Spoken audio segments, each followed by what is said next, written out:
Hello and welcome to Nintendo Pals Podcast, episode 61, our Halloween special. Tonight, we carve pumpkins while we podcast.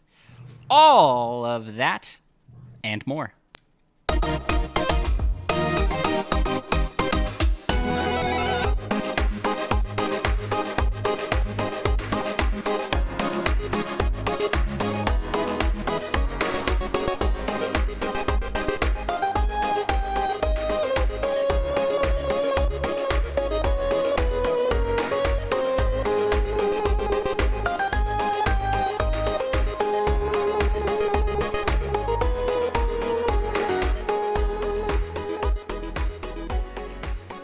Alrighty, I am joined this fine evening by my fellow Nintendo pal, Micah.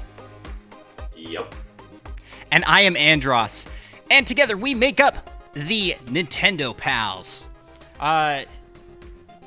Micah, I haven't told you this, but I'm actually planning on releasing this episode early. We're going to release this Halloween. So if you are listening to this day one, happy Halloween. And if you're listening to this after day one, hope you are feeling all right. Next Halloween. Yeah, hope you're feeling all right from all that candy.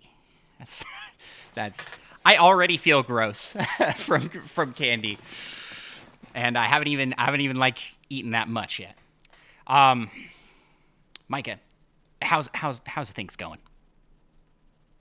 Things be going pretty good. Nice. I see you got a pumpkin there. I do have a pumpkin here. I have one as well. I brought one too. Carved pumpkin so far. Yes. So for this episode, we're taking a call back to, what was it, episode 50? We baked 50. Cakes. We're going to do something similar tonight. Everyone knows like the number correlation between 61 and Halloween, so pretty special. Yeah. It's a Halloween episode, so we thought we'd carve pumpkins while podcasting. Like the whole deal. We've got a fresh pumpkin here, not pre-gutted. Micah talked about pre-gutting and then fell asleep, so he did not pre-gut. Fortunate. And I did not have time to pre-gut, so that's where we're at. It's gonna be gross. So if you are interested in seeing the video version of this podcast, you can check it out on YouTube or on Twitch, where you can watch us do this. But we'll also, for the audio listeners, we'll it's a podcast, so we'll still be podcasting, and we'll have pictures up on all our social medias. So I guess should we start and get into our stuff, or let's do the housekeeping first? I think it'll be easier to like shout out the 5-star reviews and all that stuff prior to getting started on the pumpkin. Plocktober has come to an end. Till next year, when Plocktober 2 comes to us. For those that don't know what I'm talking about, Plocktober, we've been celebrating. We've been celebrating Plocktober by having a month filled with playing the game Plock for the SNES. We also had a special episode with our buddies from All N on Keep Nintendo Weird, and we had a special episode on Retro Logic called Plock Talk. Had an absolute blast. I was on both of those. Micah chooses to abstain from Plocktober. It's against his religion. Very much so. So yeah, we don't force Plocktober on anybody. But if you'd like to join in on all that stuff, check out all the Plocktober stuffs. Hashtag Plocktober will find you quite a bit. Searching that. That's an actual hashtag that people we don't know started using because we started using it. I love it. And leave us a 5-star review. Like 3 new 5-star reviews, actually 2 new 5-star reviews and an oldie 5-star review that I missed. We're going to shout them out right now. Micah, you got those pulled up, correct? Most likely. Yeah. We got one by JW8105. Very enjoyable. Great Nintendo podcast with fun hosts. Thank you. I'd just like to say thank you. And I guess you're welcome. Yeah. Thanks so much for the 5-star review. Man, you're too kind. I'm glad that we're fun. We're still fun, Micah. We haven't aged out of being fun. We're not too old yet. Yes. While we're on that, like speaking of fun, we are dressed up for those listening to the audio version of the podcast. I am wearing my Pokemon Trainer Red outfit. Got the vest, got the hat. Nice. Pikachu.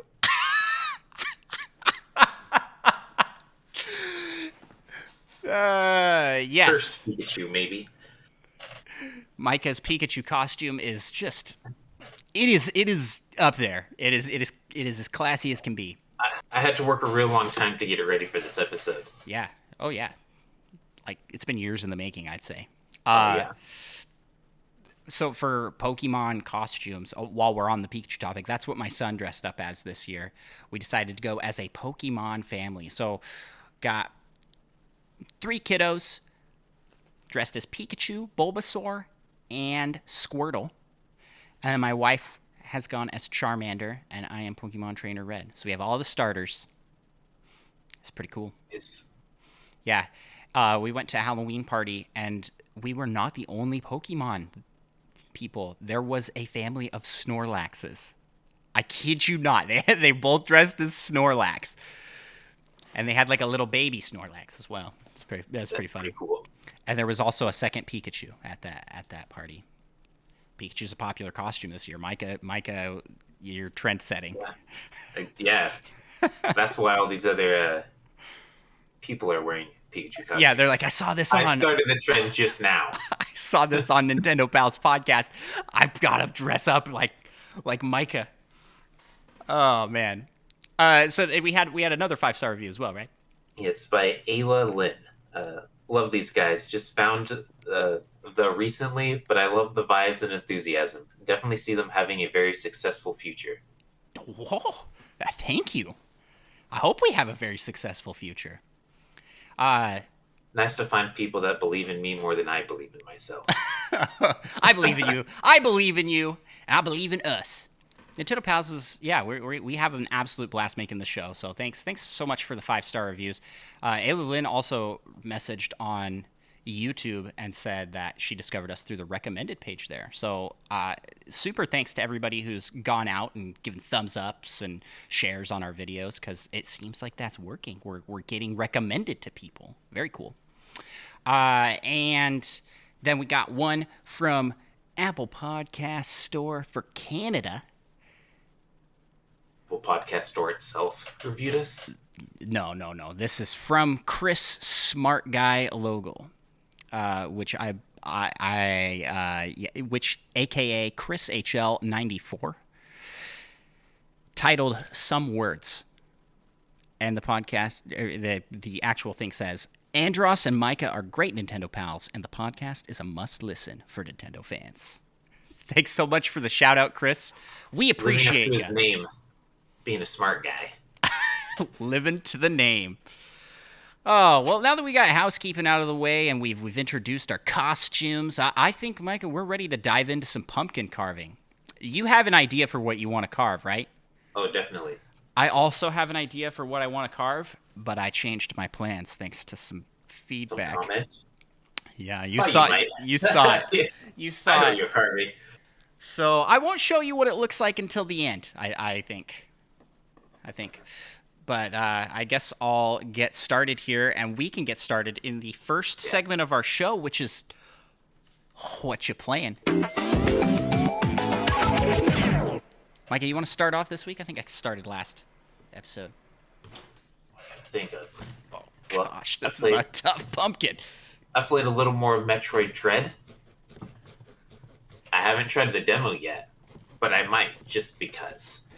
Man, I kind of wish you had, because I wanted to try it to report on it, like talk about like what it included, because I'm curious. Yeah, I was curious like when it ended. It seems like from what I've heard, you just like start at the beginning and go through, and at some point it stops. Don't know what that point is. My goodness, my microphone is probably picking up this. I am shaking the entire table cutting this. It's like a saw. Um, So does that play some Fortnite for the Fortnitemares event going on? nice. Mostly played Horde mode, It's and then super fun. It's just like they had horde mode back in chapter 1, right? yeah, I think like yeah, it was a while ago. They had pretty much the same thing with some differences.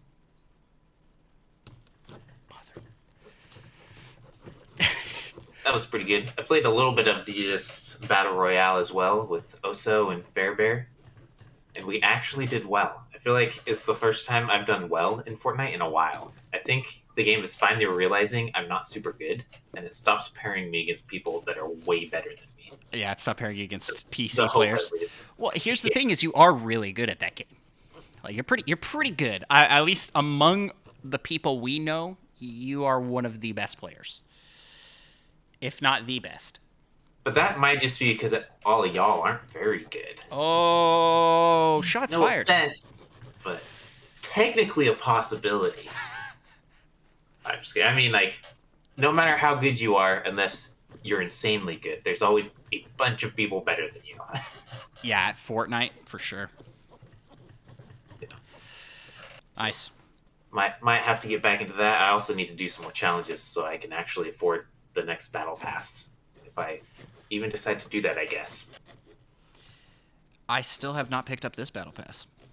Even though I like the contents for this one, I think it's good. I don't have quite enough V-Bucks, and I'm sort of waiting because I have been playing enough to maybe earn enough. I don't know. Yeah. Maybe next season for sure. Then Yeah, you will at least have I enough. also like I've been playing more, but still not as much as I used to. Don't know if you've been playing enough to earn back your V Bucks. Yep. This is a workout on your arm, carving pumpkins. Good grief. I feel like I got like a You gotta creep. stretch out. You should have stretched beforehand. Yeah, I should have stretched. Should have warmed up my saw muscles. Yeah. Since that, played a little Pokemon Unite. They have a Halloween mode thing, and it is terrible. I hate it so much. It's the worst game mode I've ever played in my life.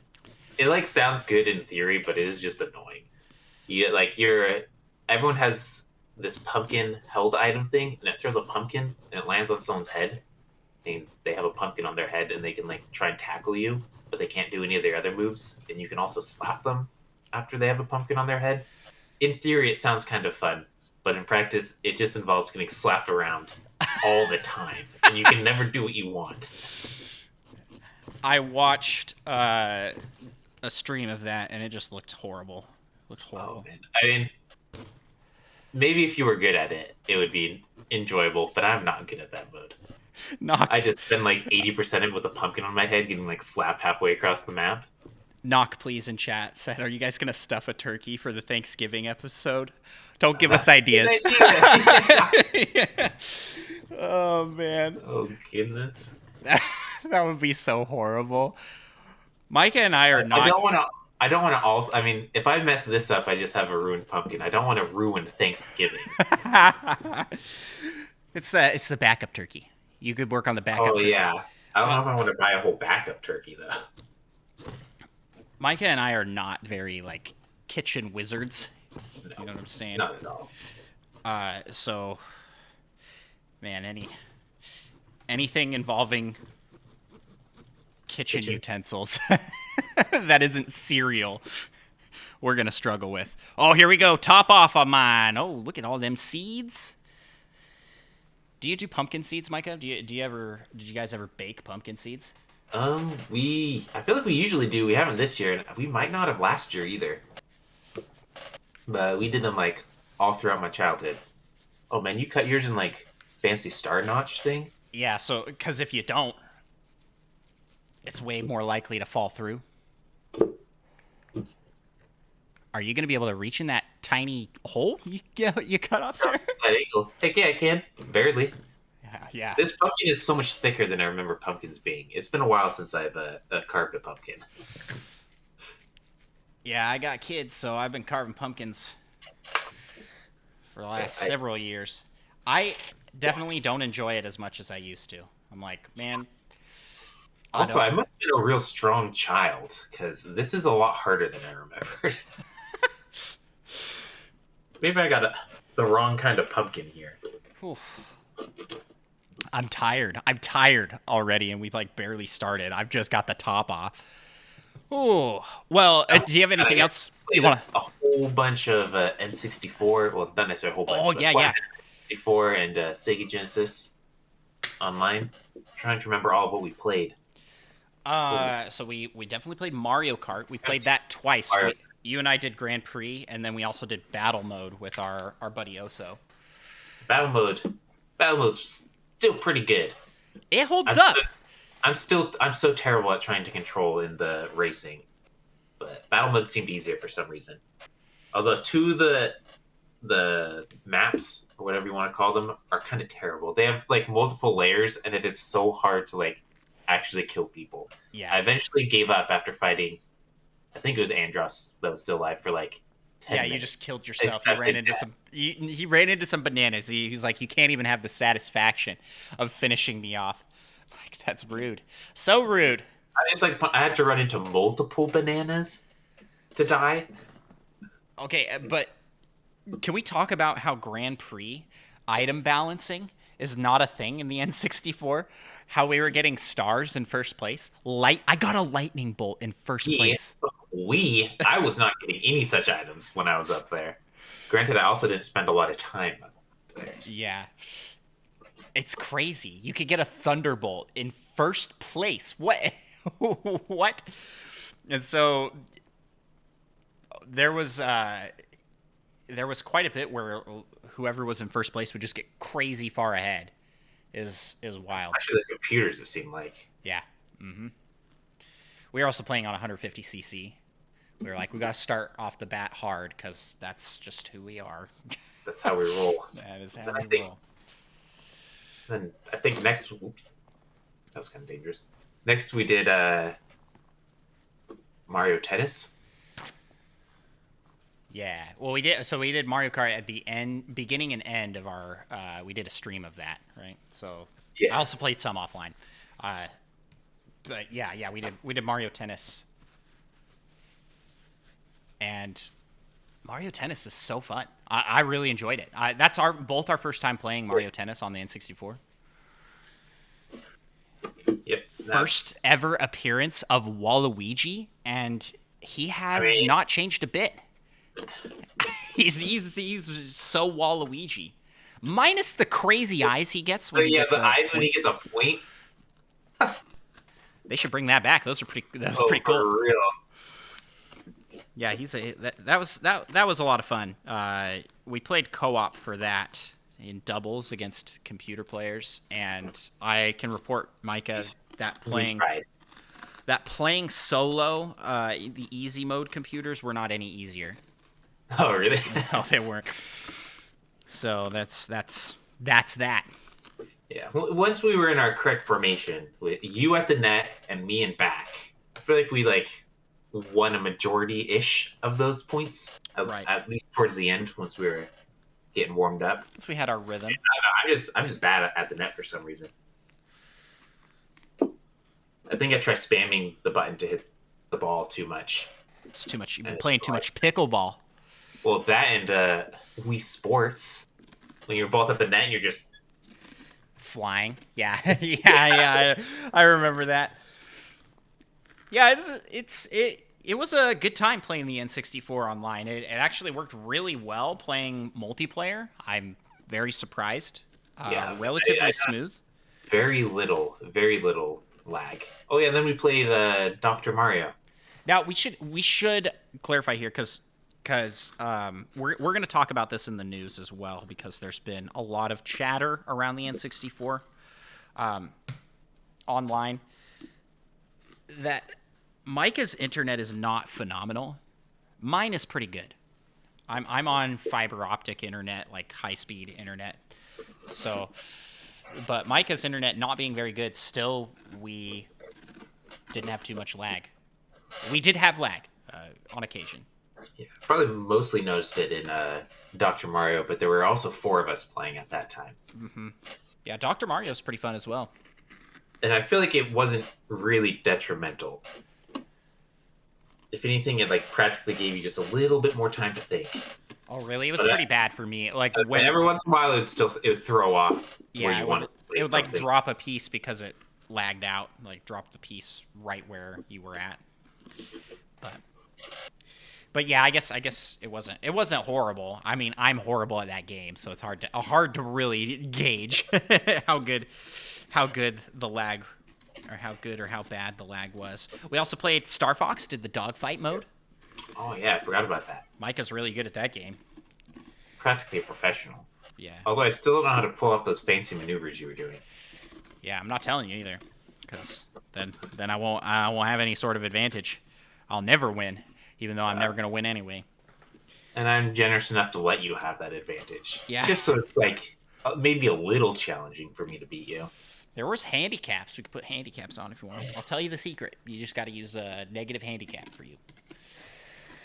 I don't know if there are any negative handicaps. Yeah, I don't know what that means exactly. I meant like I just want you to be in a worse position than me. Negative, but handicap. So I canceled those out, but I want both of those things. I want you to be negative and handicapped. That's what I meant. Yeah. So I also played N64 Online. We've been talking about all that we played together. I don't know if we should mention the Sega Genesis. Yeah. I was going to mention that for my playlist. Do you have anything else you want to highlight that you played? Just you? I think that was it. So I played a little bit of solo N64 just to kind of try things out. I played Mario 64 and I played Ocarina of Time. Those were I first fired up Ocarina of Time and then Mario 64. I was like, I got to play Ocarina of Time first. And I felt like the models were a little crisper than they were in the original hardware. I have recently played Ocarina of Time on the original hardware. I wasn't playing on a CRT TV, but on a HDMI converter, so that might have had an effect on it. But it looks nice. It looks good to me. And I really only played enough to get into the Lost Woods, and then for Mario 64, I got the first 2 stars. But that takes like 5 minutes if you know what you're doing, right? So it took you like an hour or so? Yeah. No, it took me like 5 minutes. That was just to fire it up day one once I downloaded it. And then we also jumped over and tried Sega Genesis Online. Now, Micah grew up with a Sega Genesis. This is my first exposure ever to Sega Genesis games, because I'm a Nintendo only, always have been. And they're pretty good. I will say I played quite a bit of Sonic 2. Made it through Chemical Zone. That's as far as I've gotten in that. And the multiplayer in that is quite hilarious, because Tails just gets left in the dust, and all the time. That's that. Tails just suffers. Especially the game in and of itself. You try and leave Tails behind, and then Tails comes like floating in. And the goal is to just keep moving fast enough that Tails never lands. Yeah. It's pretty funny. And that 2-player is not really explicitly stated. No, yeah, you just have a second controller and you can just join in. Yeah, but it's not a mode. It's like just part of the single player mode. If there's a second controller plugged in, it just registers. Oh, Tails can play too. It's pretty funny. We're like, is it working? And Mike is controlling Tails, and Tails is just like nodding his head up and down, crouching. Like, I'm pretty sure that's Micah. Just got some weird He's got some odd AI, yeah. So Sonic 2, pretty good. The music is awesome. The game, still awesome. It's Sonic. Yeah. It's better than Sonic 1, I'd say. I've played a bit of Sonic 1 on the Game Boy Advance. Had that. I don't know if the microphone's picking up this scraping. Hold it up here. Some ASMR. Ugh, that does not sound pleasant. This isn't actually going so bad. I feel like I'm getting close. I mean, I haven't done the face portion, but it's almost hollowed out. My pumpkin. Very little of stuff has fallen out of my pumpkin. Do you have a spoon? Yeah, this fancy metal spoon. Yeah, metal spoons work actually really good. Oh, a big metal spoon. I got. This is a strong pumpkin. I don't think this is a carving pumpkin per se. I don't know if that's a thing. I mean, it looks like a carving pumpkin. Maybe there's easier to carve pumpkins. I don't know. I'm not a pumpkin scientist. If that's a thing that exists. I mean, probably. So what else did we play off there? We played Contra. We got destroyed. I don't think we didn't even get through the first level of Contra. Yeah. I am not good at Contra. That's Contra Battle Corps, right? Yes. And then we played Golden Axe, and we got pretty far in Golden Axe. Yeah, I think we barely make it to the boss level. Yeah, we're at the boss level, the castle. So, Micah, you have a lot of nostalgia for Golden Axe. Did you have a good time playing it? Yeah. Practically just as good as I remembered. I'd say it's okay. I wouldn't. How dare you. It wasn't like it's an old beat 'em up. You know, it's a little hard to go back to when compared to stuff you got now.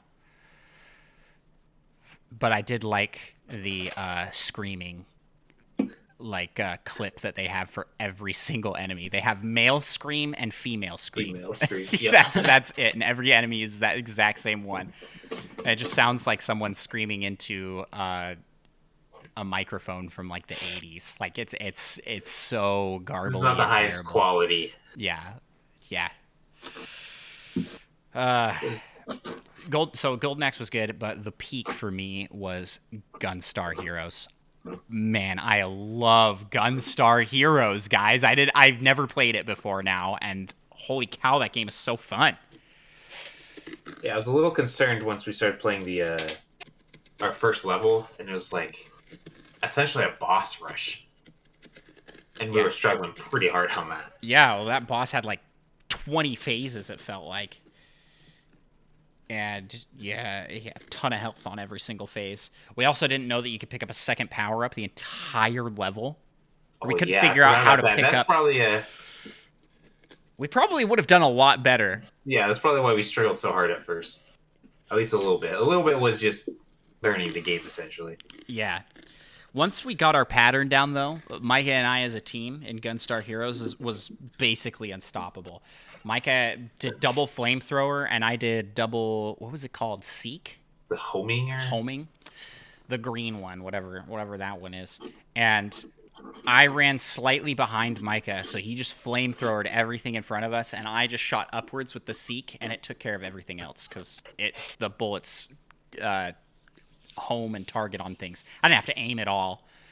So I'm probably not even good at the game.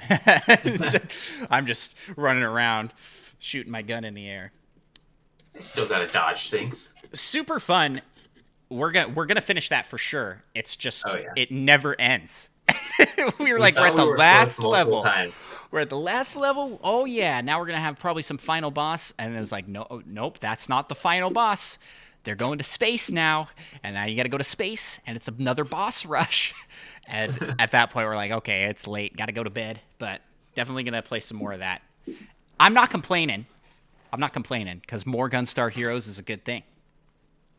I looked it up. There is a sequel to that game, Micah, that released on Game Boy, actually. Game Boy Advance. So I may have to look for that. Because I'm really enjoying that one. I really like it. Yeah, so that's been our experience with the new NSO package. Overall, I'd say it's positive. There was no lag on any Sega, no lag on any of the Sega stuff, except Gunstar Heroes, but I think that's the game and not not the NSO. It seems to especially slowed down a little bit once I was using double flamethrowers. Yeah, I think the flames are a little hard. There are bosses that are like straight polygon monsters, like made with circles, like a stick man made up of like levels of circles running and doing all these things. It's so much happening on screen. That level felt like we were gonna have a seizure or something.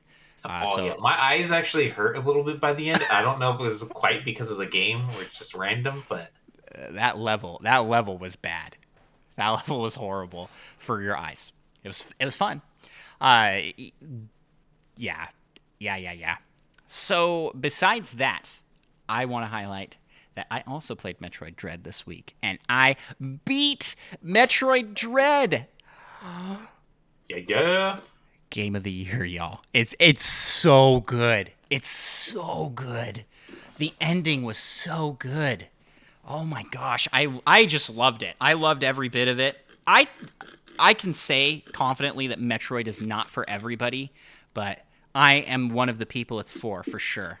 This is really my first time deep diving on a Metroid game. So, yeah. This is the first one I beat, and really liked it. The ending was really cool. There were twists. There were really awesome cutscenes. A really cool boss fight. Explosions. Yeah, missiles. Yeah, all that kind of stuff. Power beams. Micah, I think trying to hype it up without spoiling anything. I want to do a spoiler cast at some point. Maybe next episode we can do a spoiler cast. I just don't want people to go like, "Oh, I don't want to listen because it's a spoiler cast." And I haven't quite gotten to now that they are doing the demo, there might be some more new people picking it up though. It's true. Or there might be people decide not to pick it up. We'll figure out when we'll do a spoiler cast because there's stuff to talk about. I think that I want to get your opinion on. You're a longtime player for the series, and I want to know. Actually, besides Super Metroid, this is actually the first 2D Metroid I've beaten though. I mostly started with Metroid Prime. Right. Yeah, but you know more about the lore than me for the whole series. You scanned everything in Prime. Oh, yeah. That's been so long, though, I don't remember anything. I just remember a reference to Dread. Anywho, Metroid Dread is probably my game of the year. So if you haven't checked it out, guess what? Let's head on into the Nintendo news. Actually, let's do it. So first thing in the news, surprise, Metroid Dread demo drops. So there is a free demo where you can try the game right now out on the eShop. Micah, what are your thoughts on that? I think that's a pretty good idea because, I mean, even for people might decide not to pick it up kind of because of the demo because it really isn't for everyone. Oops, dropped a knife. But I think it will also help a lot of people on the fence who haven't really played a Metroid game before pick it up. Yeah, I think it's great. I'm always a fan of demos. Always for demos, yeah. Yeah. Always nice to give people a more informed choice. But here's the thing. Why now? It's been out for like 2-3 weeks. 2 weeks. Yeah, it does seem kind of weird that they didn't do it at launch. And it's like so soon after launch. Yeah. But who knows the reasons? Yeah, I mean, I don't really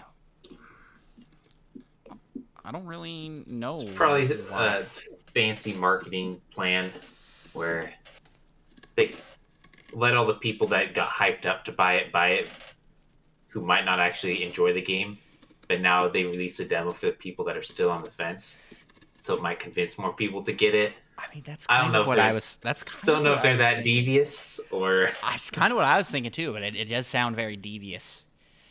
To sound very cartoon. Or maybe they villain. just decided to add in a demo kind of later after the release date had been decided and whatnot. Maybe they just hadn't carved the pumpkin yet for the That's picture. True. They were like, well, the pumpkins aren't out yet. It took them quite a few tries to make that Samus pumpkin. Hundreds of pumpkins. Yeah, I'm. This is probably getting picked up. Am I just stabbing? No, I'm not hearing it. Now I am. Yeah. Stabbing a pumpkin. Yeah, I think it's a little weird. I've heard people go like, "Oh, maybe the sales aren't going all that well." I just do not believe it. It's I like mean, topping charts everywhere. from what Everyone's I've talking seen about in it. Japan, it's already like broken franchise records for like every Metroid game. Yeah. I don't believe that it's because of poor sales. Yeah. I think it will lead to more sales though, because there's a lot of talk about this game, right? I just recommended playing it, and now I think people listening to this that might be on the fence are probably going to go check out the demo because I'm saying game of the year, right? Yeah. And you are a There's very convincing person. Yeah, I'm super convincing. I also tell people to go play Plock. I don't know. I don't know how much you can Maybe really not trust too me. convincing. Yeah. I really liked this game. The visuals, the like feel of play, and I am not good at it. I will say that. I got stuck several times. I was definitely on the slower end of completion times. What was your first? That's 7:45, 7 hours and 45 minutes. Yeah. But that's excluding like deaths. That's like only successful run in game time. Yeah. Which was, I mean, I died like once or something. I think my finishing time was close to 10 hours. So, I mean that's kind of part of the fun though. Once you get lost, and then you can explore, and your new power ups let you check out new areas, get new yep. power ups.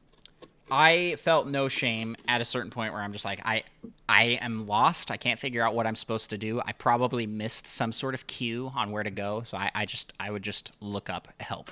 Because there were Yeah, sometimes. once you like miss the cues and end up some random place, it can be really hard to figure out where to go. Yeah. I messed around with some like sequence breaking stuff and got some like power ups out of order, and then I was just like, I have absolutely no idea where to go. And at this point, I'd played through the game 3 times. I was still lost. I was like, I have no idea what It's part of the game. You hit the nail on the head earlier. Like it's kind of part of the fun getting lost in this world and in this space. And the game is so like snap snap snap giving you power ups and whatnot that it feels the pacing is interesting.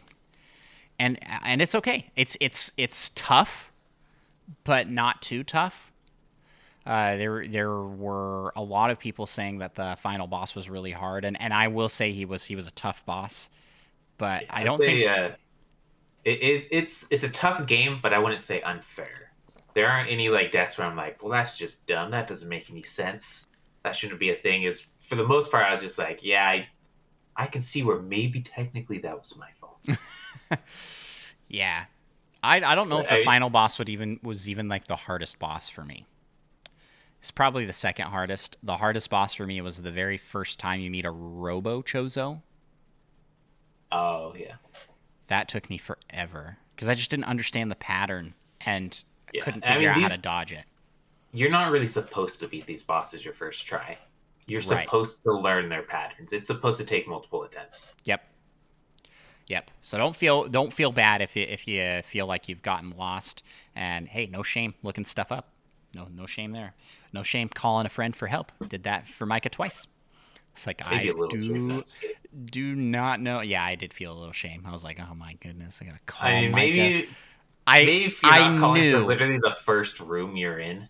I knew for both times that I was missing a hidden block. I knew it, and I just could not find it. And in both cases, Micah knew right away where it was. So, yeah. Maybe for a newcomer to the series, it's a little tougher as a newcomer to Metroid. But I can confidently say that I am now a big fan of Metroid and very excited for the next game in the series. Both Metroid, whatever comes after Dread, Metroid Stress, Metroid Vacation. Metroid Vacation, Yeah. Metroid Vacation.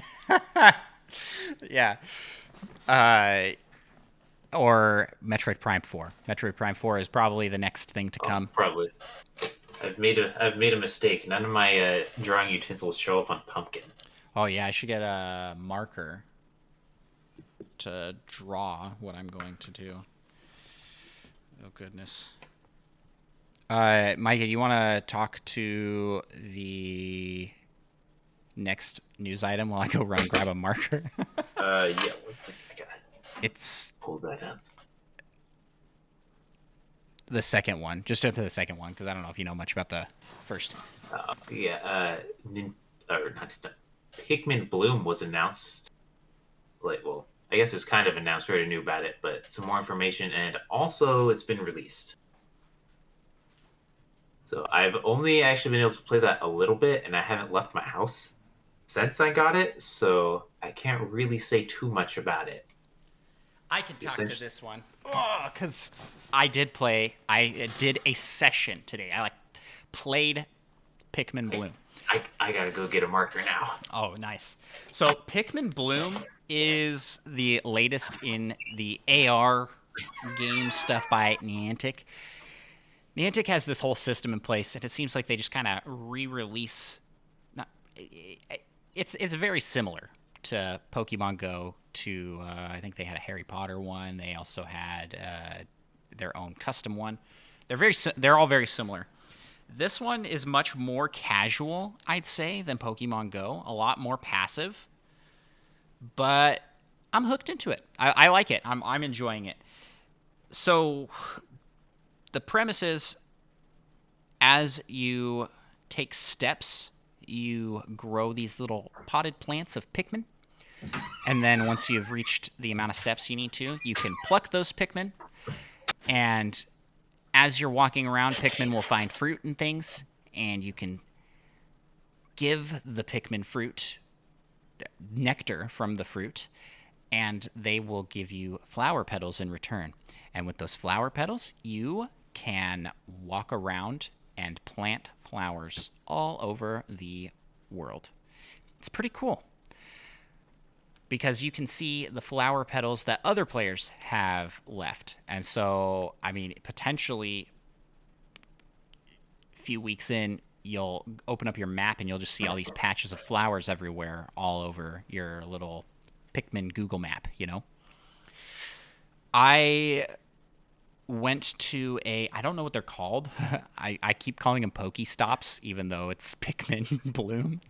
There's like big flower bulb things. Yes. Or sprouts. There's one at the front of our community, and I went with my wife, who also had the game downloaded, and we walked around and planted flowers around it, because you have to plant flowers in the radius of that thing, which, can I just say that the radius is too small.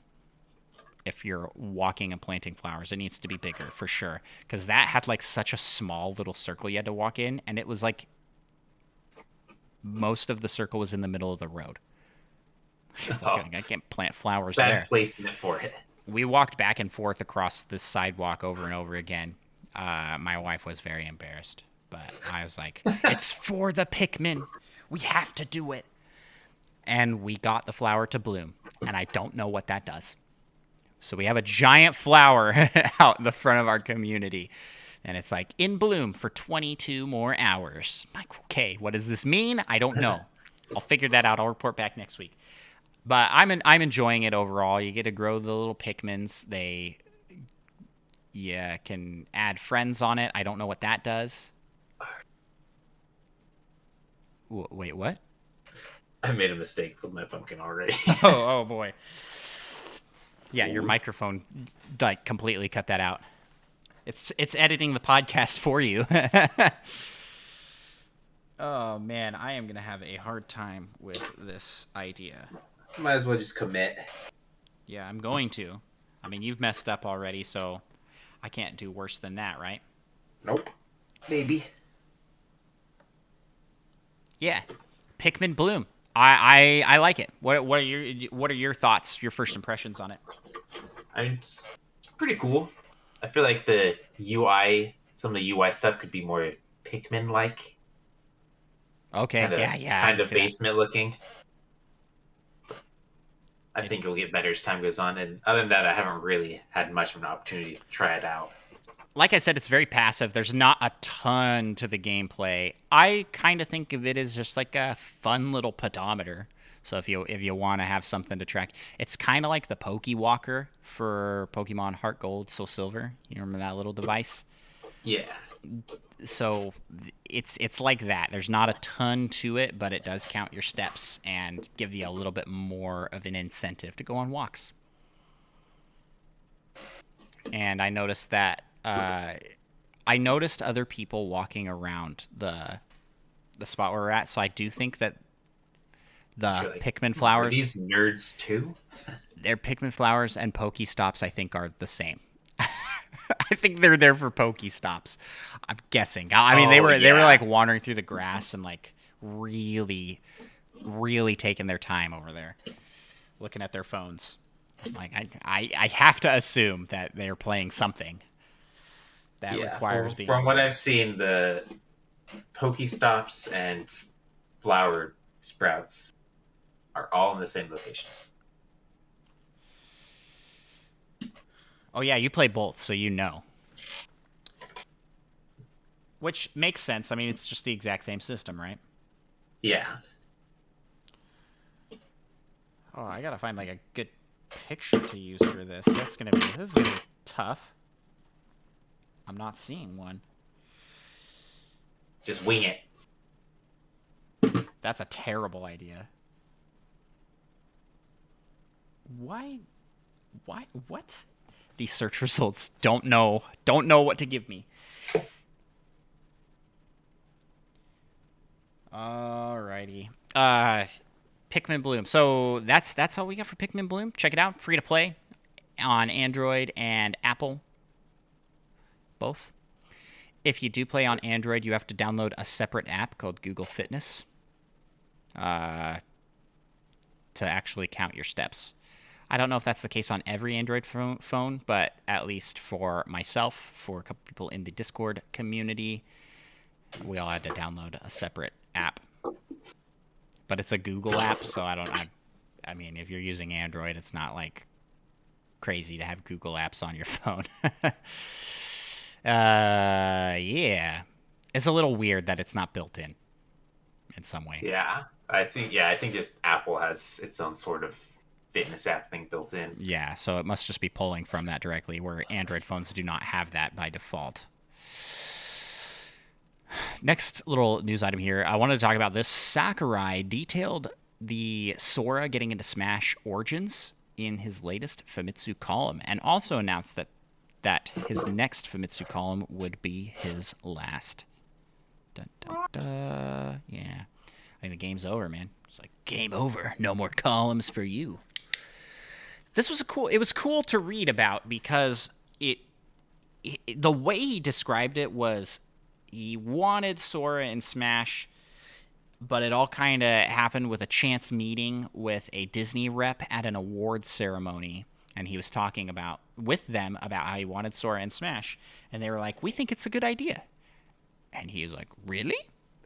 And so he's like, "It obviously didn't happen then and there.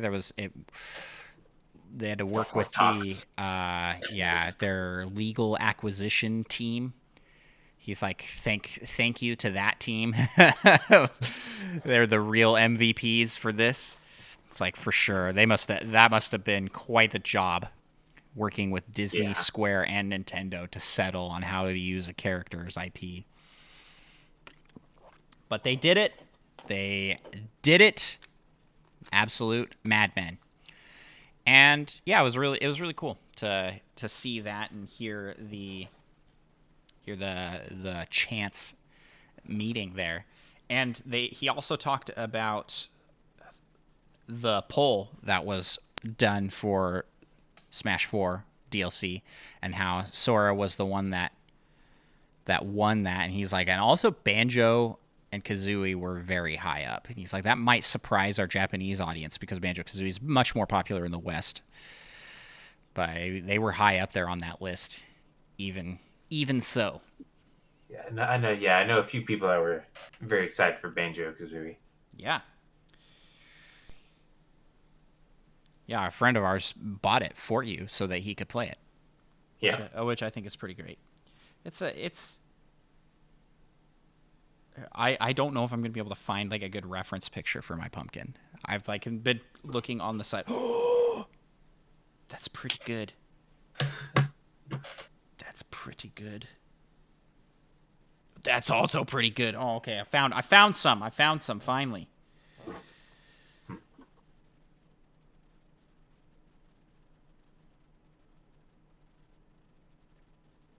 Oh gosh. Here comes some real bad artistry. Okay. Yeah. So then we'll jump down here. I am really jumping around our notes. I'm not taking these in their proper order because I want to talk about N64 and Sega Genesis last because it does tie into the next segment of the show pretty well. So let's talk now. My Nintendo Physical Rewards has disappeared from the US My Nintendo site. Reports show that it is still showing up in Europe. I'm not sure if that's the case for Canada. Let us know, Canadian listeners, if you still have access to that. But yeah, here in the U.S., we cannot order from the physical rewards section of the My Nintendo site. Kind of a bummer. I feel like they've been Hopefully, they kind of got rid of it for a while, and they kind of brought it back, and they've been stepping it up recently. It seems like. Yeah, hopefully you got your Metroid Dread posters. That should be arriving at some point in time. Yeah. Hopefully everybody out there got what they wanted to get. I have to think this is an error because it's still showing up on in other countries. But yeah, I'm hoping they maybe just found some weird bug and fixing it. That would make sense. I really don't know how I'm going to do this pumpkin. I'm like trying to talk about the podcast, but I'm just very stressed out about my pumpkin. Like how? I swear I've cut out this circle, but I can't get the circle piece out. Oh, we are so talented. We're trying. Oh, there it goes. Wow.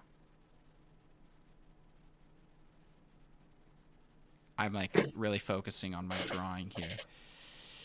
So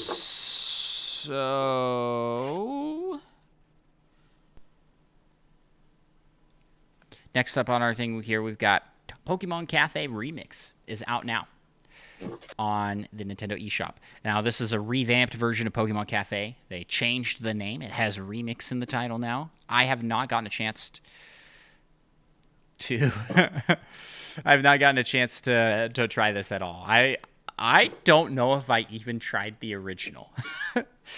Yeah, I haven't tried this new one. I tried the original for like maybe 30 minutes, and then I was like, yeah, I don't think I have the urge to play this anymore. Did you like it? Not that it was necessarily a bad game. It seems like too easy. Yeah. Maybe it would get more difficult farther in, but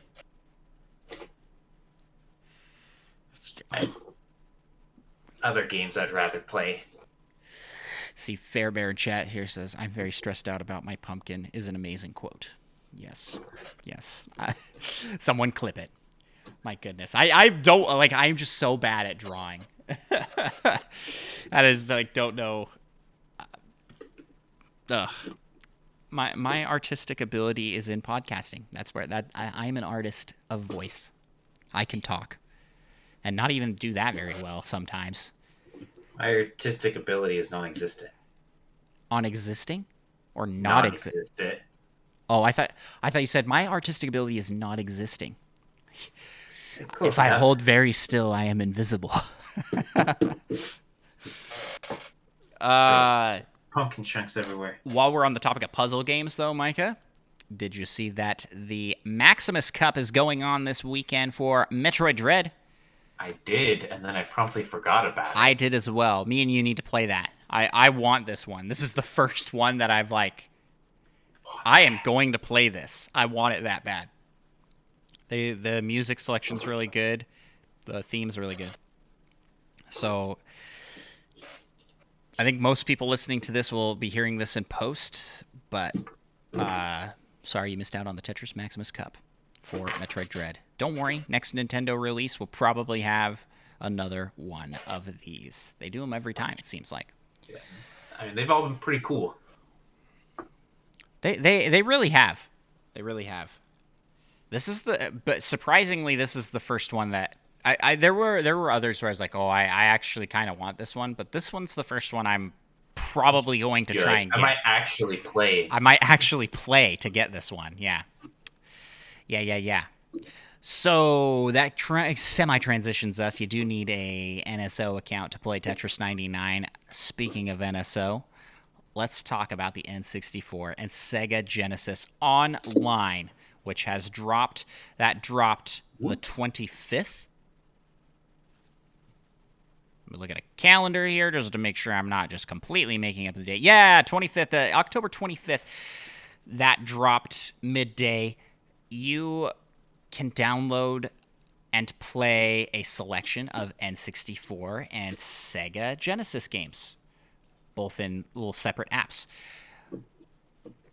This was met with mixed reviews.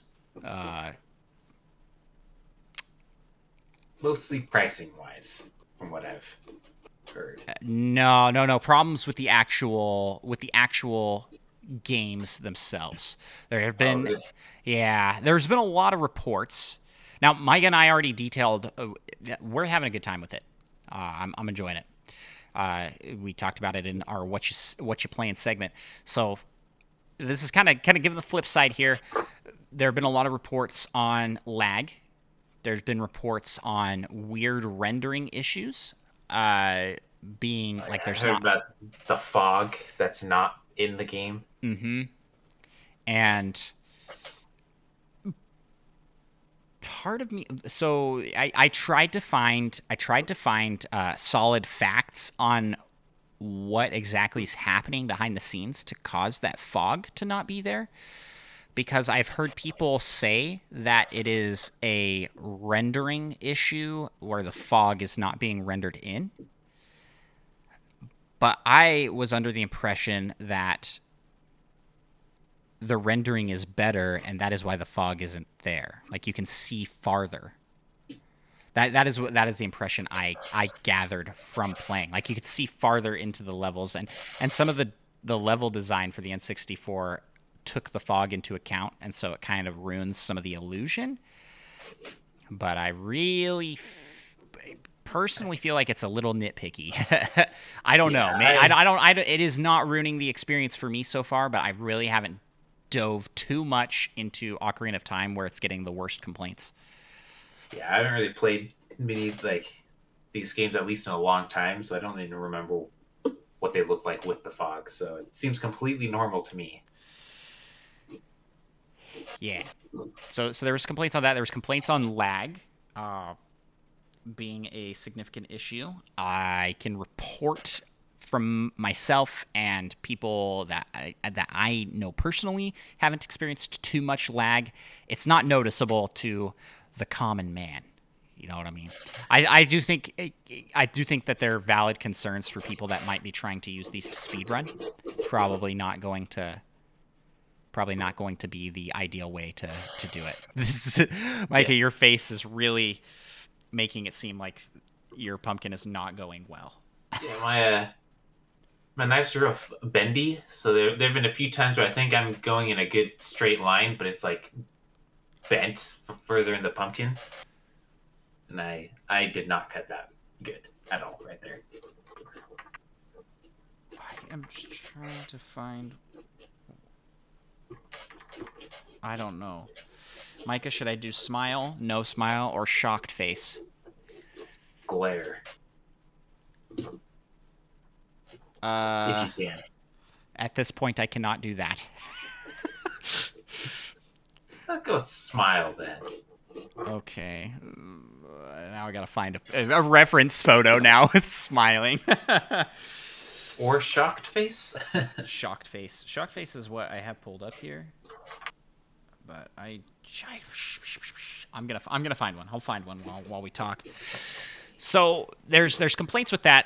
There's a lot of people pointing to, these games have been emulated for a long time in other places, and And those emulations are better. Like, why are we paying this amount for a lower quality than what you could get out online? Because it's legal. Yeah. First off, get out of here, you pirate. And second off, I get it to an extent, but I also feel like maybe the price increase has caused a lot of more skepticism towards the emulation. People are more critical. I think people came into this more. looking. I do think people came into this looking for problems, looking for a way to justify their opinion that the price was too high. And if you come in with that attitude, you're gonna find stuff. Like, that makes sense to me. You're gonna find things that you don't like. Yeah. I really hate to like disregard people's opinions and whatnot. So you can take my opinion with a grain of salt. I think that overall the experience is good, and I still think it's worth the price of entry. Man, some of these Especially games if you are get on the family plan, it's like super cheap still. Yeah. It's an easier pill to swallow if you're on a family plan, unless you're paying for the entire family plan by yourself. Yeah, fair point. Then it's a rough pill to swallow price-wise. I really don't think it's that bad price-wise. I mean, $50. We spent $50 a couple trips to well, I have like a lot of trips to McDonald's, Just cut McDonald's out of your life. You don't need that. I mean, if I cut McDonald's out of my life for this last year, I'd have like $6. Wow, really? Mikey, you've already cut McDonald's out of your life, it sounds like. That's like 2 trips. 1 trip if you get a meal. I have gone to McDonald's a few times, I guess, but I've never gone solo to McDonald's. Yeah. So I don't know. I'm coming in here saying I'm really having a good time with it. I'm really liking the games on it. I love that you can play multiplayer. Micah and I discovered Gunstar Heroes together and had a blast with that. Also, I definitely think we'll be slotting Mario Kart Battle into the rotation for things to play. Yeah. And once the Animal Crossing DLC does hit, I think it's a very worthwhile purchase, especially if you're interested in the Animal Crossing DLC. So Yeah, for sure. I still am mostly positive about it. I think that a lot of the negativity is still residual from the sticker shock on that price. And you know what? Fair. If you don't want it, you don't got to get it, Do you think we'll see Jet Set Gemini asks that retro code in chat? And hi guys. Hey, thanks for being here. That's our buddy from the Nintendo Pow Block podcast. Definitely check that out. So that actually phases us right into the next segment of our show. Thanks for the transition. Let's move to the rumor mill. I forgot what button to push for a second there, Micah. This is the 4th segment? So, data miners have found details on more N64 games and Sega Genesis games coming to NSO.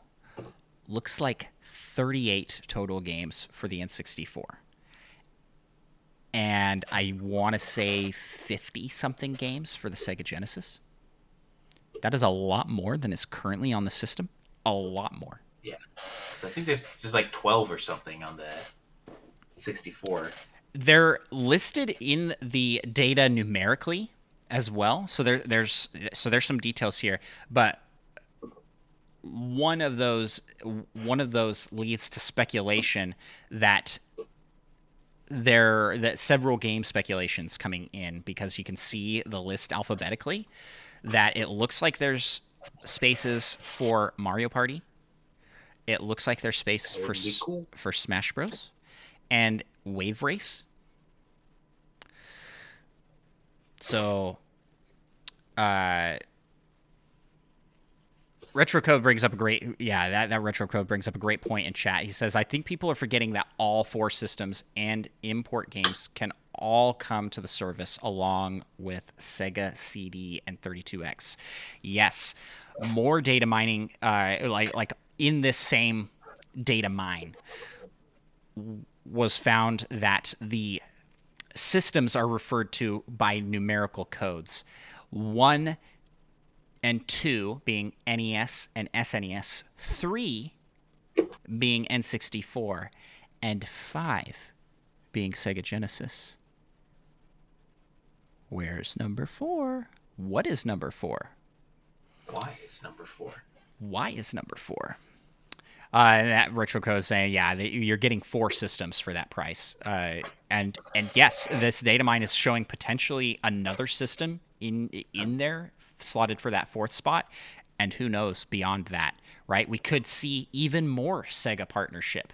And that would really, to me, if there was more Sega systems, I'm really starting to see why the price is a little on the high end. If they are having to do a lot of the licensing for multiple Sega systems.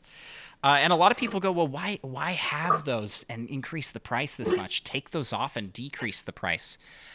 People, not everybody wants that. I get it, but services are all or nothing. Like we're not doing, we're not getting tiers based off the different systems. If so, you would have only bought SNES if that's what you were into, or NES if that's what you're into. And you know what? You probably would be paying about the same price you're paying to get all of it. One at a time, you get these games for $5 a pop. $5 a pop for SNES games. You get 4 games and you've paid the price of NSO for a year for the base. And then you get a few more games, stack a bunch more games you want on top of that. It quickly gets up to that $50 price range. Especially, I believe it was like $12 per N64 game on the Wii Virtual Console. They were pretty hefty. A lot of them. They were pretty hefty. I don't know if I want to go back to that. I'm not sure. Like there's the nicety of knowing that it's you have that game on your system. It's owned instead of like a service that if you cancel the service you can't play it anymore. Yeah, that's true. But if you get a bunch of them, it starts to add up to be about the same price as just being on the service for multiple years, So, and I don't know. Maybe this is cheaper than what a Switch Virtual Console would look like. The cool thing about this for me is I would essentially be buying like 0 of these games on the Virtual Console. But now that they're in the online and I have access to them, there are a lot of cool games I've been able to play that I otherwise wouldn't have tried out. Yeah, I think for sure the Animal Crossing DLC you probably wouldn't get. Yeah, now probably you're getting not actually. Because you get it. Man, I don't want to give away what my pumpkin is, but I'm seeing some great reference photos here that I'm not going to use because I can't draw that good. Oh my goodness. Why can't I find a picture of said character smiling? I guess I'm doing the open mouth. The shock face. Why can't I be good at carving pumpkins? I guess I could just try and do a smile by myself. I've gone a lot more aggressive with my carving because I gotta try and finish by the time this podcast ends.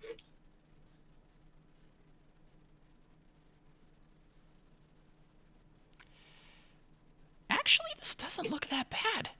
Actually, I'm making something for myself here. Okay, we're getting somewhere, guys. I'm sorry to totally derail the podcast for a second to draw this picture, but it's for a good cause. That good cause being my pumpkin. I just want everyone to remember I tried my best. Once this finishes and you see it.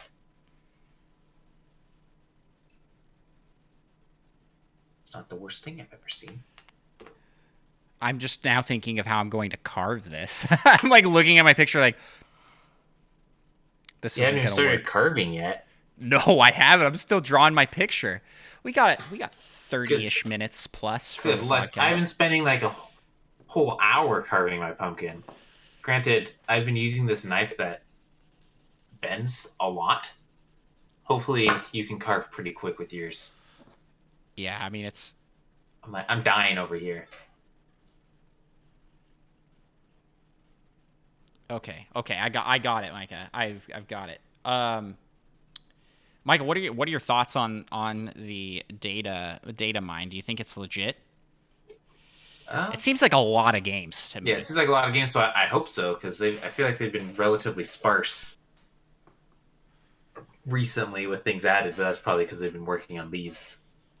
But they tend to put out the games kind of slow. So who knows? We might be ending this list in like 4 years.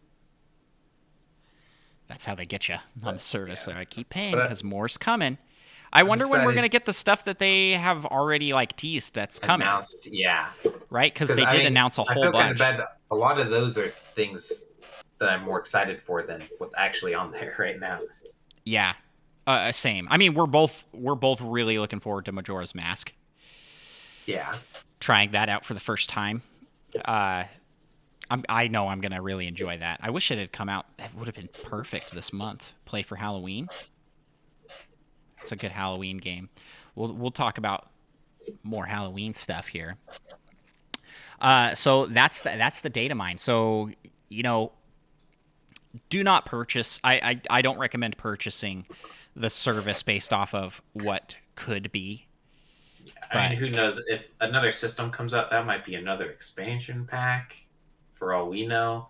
true, true, could be. I hope not, but it Yeah, definitely could be. I think we will see more games for sure on both systems, and I hope that this data mine shows an accurate number of what we're going to get. or if it's inaccurate, I hope they're lowballing us and they're gonna have more games than this leak says. Hey, that's true. Optimism. My pumpkin is half full, and your pumpkin is half empty. Uh, so along with that, there was some more rumors, Micah. Even more, you say? Even more rumors. Not around this. Oh no! Completely unrelated to this. A Warner Bros. Smash game. A Warner Bros. Smash Bros. Style fighting game has been rumored with potential leaked starting roster and a leaked level. I gotta credit Monkey Thunder in our Discord for bringing this to my attention because I did not see this one online myself, and it looks interesting. The starting roster includes. I'm just gonna pull it up here because I don't remember off the top of my head everybody. It includes Batman, Superman, Wonder Woman, Shaggy, That's what I'm most excited for. Gandalf. Gandalf? Gandalf? Did I say that wrong? Gandalf. Gandalf? I promise I like Lord of Less, the Rings. less Alf. Less Alf, more Alf. I'm pulling it up. I'm pulling it up. I remember, and the list I saw like listed everyone by name. Yeah, there's I don't know if it said Wonder Woman, but then it was just Adventure Time, and had a picture of Finn and Jake. Yes. That one Harley Quinn. that one Joker person. Harley Quinn. Yeah, the Adventure Time, Jake and Finn, Bugs Bunny, Rick from Rick and Morty, Tom and Jerry, and Steven Universe. We're all on this leaked roster screenshot, and then also a character that no one has been able to identify that looks unique to this game. And then there was a Cool. supposed leaked screenshot of a stage that looked to be a Rick and Morty stage. Yeah, they're like planets with Rick's face or something. They're giant space faces, and there's like a sound stage. I have not seen much of that show. I really don't know the reference. Yeah, I don't But know I knew either. it was Rick and Morty based off the art style. Oh my goodness, breaking rumor here. My pumpkin is falling apart. GoldenEye 007 for N64 no longer banned in Germany? Yes. What does that mean? It means it's no longer banned in Germany. After active involvement from Nintendo?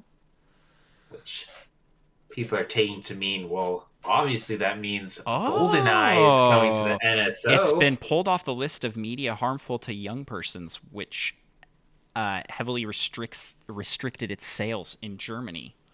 And this review process happens automatically after 25 years, but in this case, the review has been actively requested. I mean, let's be honest. I mean, essentially any game you play right now is going to be a lot more harmful to children than GoldenEye 007. Oh my gosh. You know how many people are going to completely turn around their tune? This is worth $50 now. It has GoldenEye. And here's the thing. Okay, so I'm gonna. You know what? GoldenEye isn't very good anymore. I'm gonna throw some salt. I'm gonna throw some salt onto this podcast. I really try to keep everything very positive. This isn't gonna be negative. This is gonna be like slightly less positive. But everybody has that one game that if it was added to NSO, they would pay any price for. Any price? That's a bit excessive. They'll pay $100 a year. They'll pay $100 a year to have access to a good working version of said game. I've seen this. Said game. I have seen this constantly. We've had responses to our own Twitter posts that have said like, if you put on, if they put on Golden Sun, I'm in. If they put on 007, I'm in. If they put Diddy Kong Racing in, I'll get it right away. And it's like, people. The games that are on the service right now, someone has that exact same feeling for those games, which makes this service worth it for those people. And what game out there is going to service and appeal to 100% of Switch fans? No game. There is no game that everybody is interested in. There is no 100% attachment rate for any game on the Switch. The highest attachment rate you have is Mario Kart, which is pretty dang high attachment rate. Well, yeah, but it's still not even. It's still not even half. It's not even 50. It's like maybe a third around those. Yeah, well, and Animal Crossing is the next one, and that's being added to the service, and people are upset.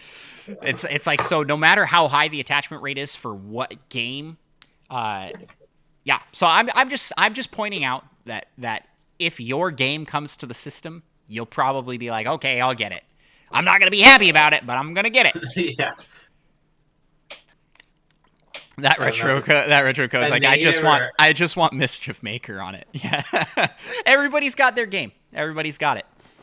But then you can almost be upset that they add the one game you really want, because then you have to pay all that money.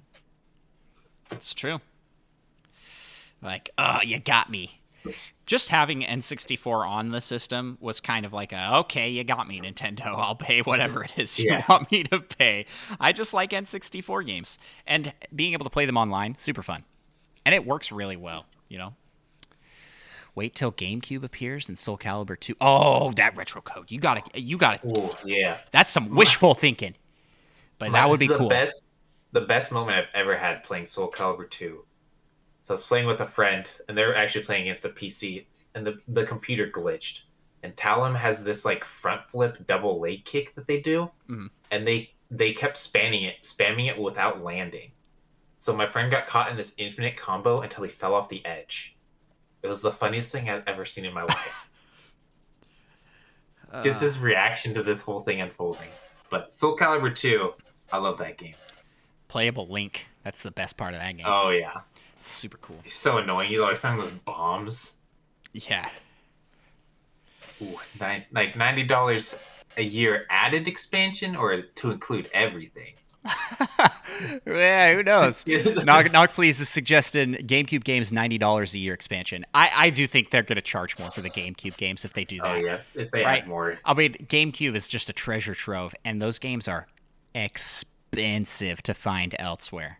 Paper Mario Yeah. Thousand Year Door minimum, like you get a loose spit on disc with like oodles of scratches, $80. Like it's crazy. It's crazy how expensive that game is. Oh yeah, yeah. I mean, we could totally see things like this potentially. We could totally. I'm like so confident, but also not. So 007, 007 coming to NSO. You heard it here. You heard it here first. That we heard it here from Reddit first. Shout out again to Monkey Thunder. Man, he is on top of the rumors this Oh week. yeah. Thanks for It's doing like that. the unofficial researcher for Nintendo Pals. I give him that. I give him that. The official researcher for Nintendo Pals.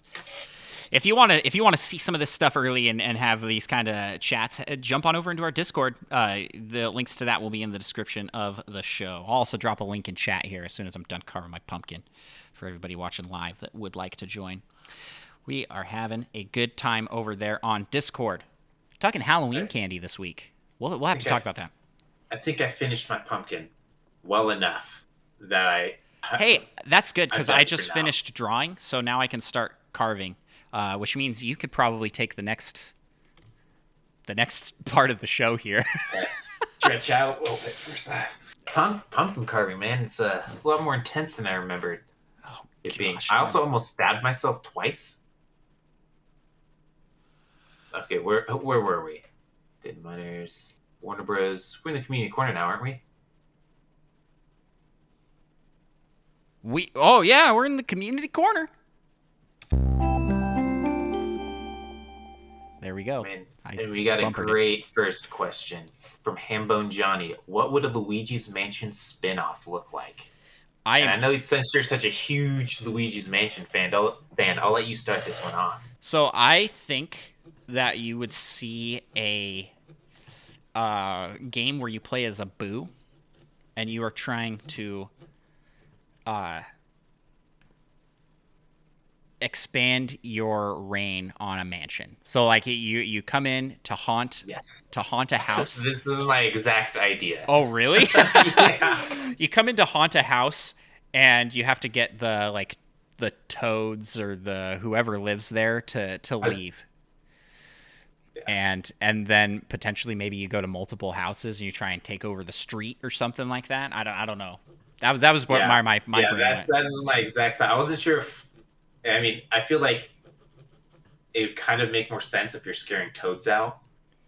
But I wasn't sure if maybe they just have it's a rogue Boo that tries to scare Bowser out of his vacation home or something weird. But yeah, I thought it'd be really fun. That would actually be funny. Yeah. To scare people out of their homes. Kind of a cool reversal. I think there are a lot of fun things you could do with that.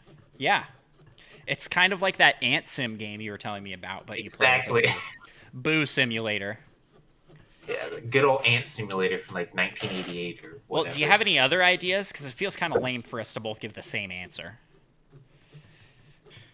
Shouldn't let me go first.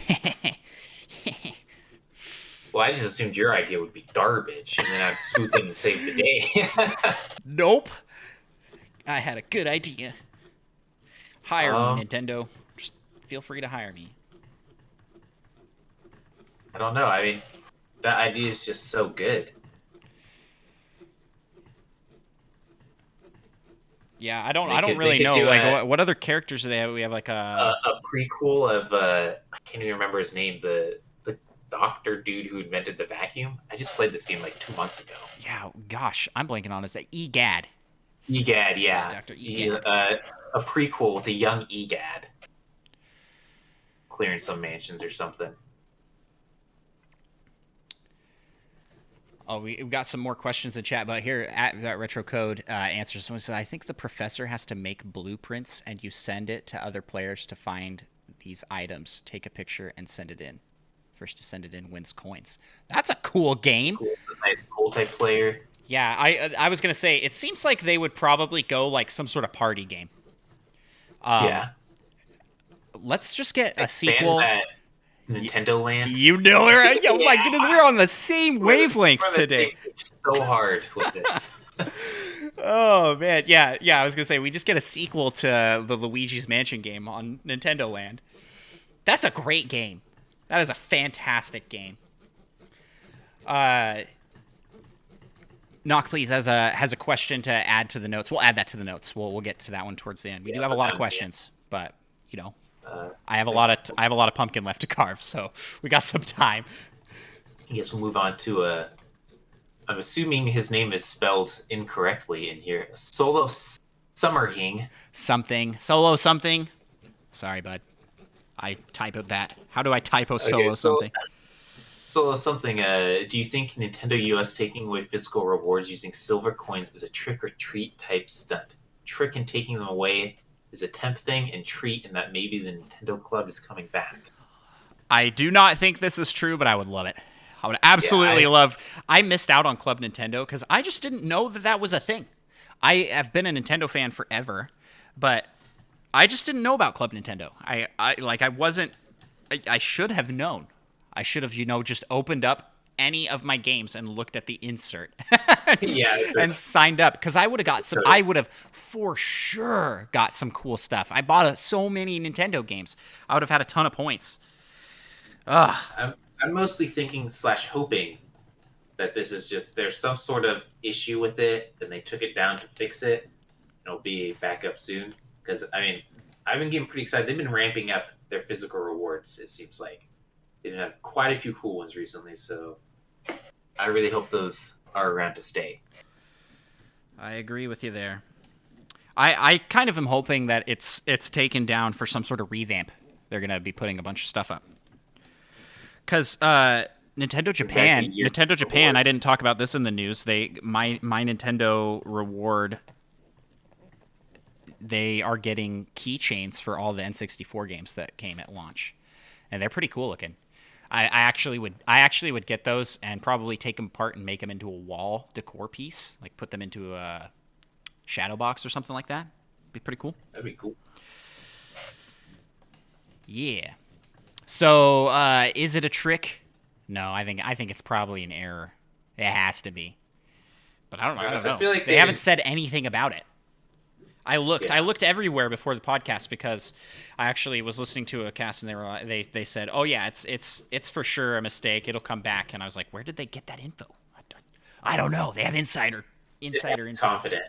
They're just confident. Yeah, because I feel like if they're getting rid of it, they would, or changing back to Club Nintendo, they would remove from all countries at the same time, or around about the same time.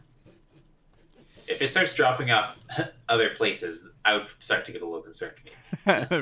Where? No! Don't die! Stay with us! Yeah. Next question.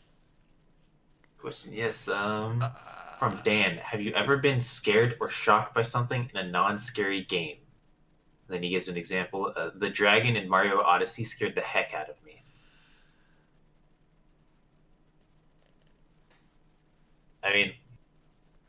In the original Metroid Prime, first time I played it, granted, I was quite young, and I'm not good with horror games still. I'm not a fan of horror games. But I stopped playing for a while because of the Chozo ghosts. I don't think that's unfair. I think those are pretty creepy. Those scared the heck out of me, especially when I was younger. Those got me bad.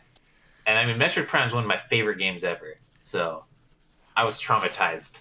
It made me stop playing that for months. I don't feel like that really counts because I do think that that's actually designed to be somewhat scary. They're called Chozo ghosts, and they're creepy. You gotta use some fancy visor to really see them. That just makes everything more horrifying. Yes. Correctly. Yes. It's fancy music. I'm pretty sure it gets dim in those rooms. Yeah, besides the music's creepy. Yeah, and for sure. besides that, I mean, in original Luigi's Mansion, which is kind of a scary game ish, when the power goes out in the mansion and there are ghosts everywhere, that was a little creepy. So I should they're know just this. popping up left and right. I gotta hope my pumpkin does not just break right here, and I end up with just a hole Yeah, instead. It's I very kept like fine carving tuning. at angles I didn't realize I was carving at. So I have a couple areas that are kind of close together that I got super close to just using the wrong angles to make just a big hole. Gosh, yeah, I didn't really plan out the eyes. They're very. Oh, this is gonna be a tough one.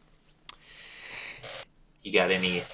I'm trying to think of. So I'm trying to answer the question specifically: scared or shocked by something that is not scary.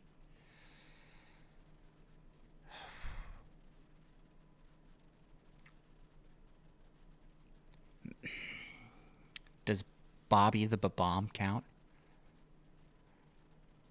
That crossed my mind. Did it? Okay. Well, then I'll Yeah, say that. That I mean, it's not really scary. It's just really sad, and I was completely shocked.